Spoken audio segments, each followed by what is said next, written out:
வணக்கம் உறவுகளே. நம்ம சின்ன வயசில் வந்து நம்மளை அறியாமல் நிறைய பனங்கிழங்கு சாப்பிட்ருப்போம். அந்த பழம் சாப்பிட்ருப்போம். அந்த பனம் விதை சாப்பிட்ருப்போம். விதையில் இருக்கிற அந்த நுங்கு மாதிரி இருக்கும், நல்லா தித்திப்பாக இருக்கும், அதெல்லாம் சாப்பிட்ருப்போம். ஆனால் நம்ம ஒரு லெவலுக்கு மேலே படிச்சுட்டு வெளியே போயிட்டோன்னா இதெல்லாம் வந்து ரொம்ப கிடைப்பது அரிதாக இருக்கிறது.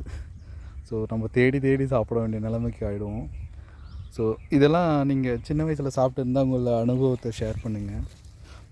நான் ஒன்று காமிக்கிறேன் பாருங்கள், எப்படி இது பண்ணுறது எப்படி இருக்குன்னு. நிறைய இருக்கா, நான் ஒன்று கட் பண்ணி காமிக்கிறேன்.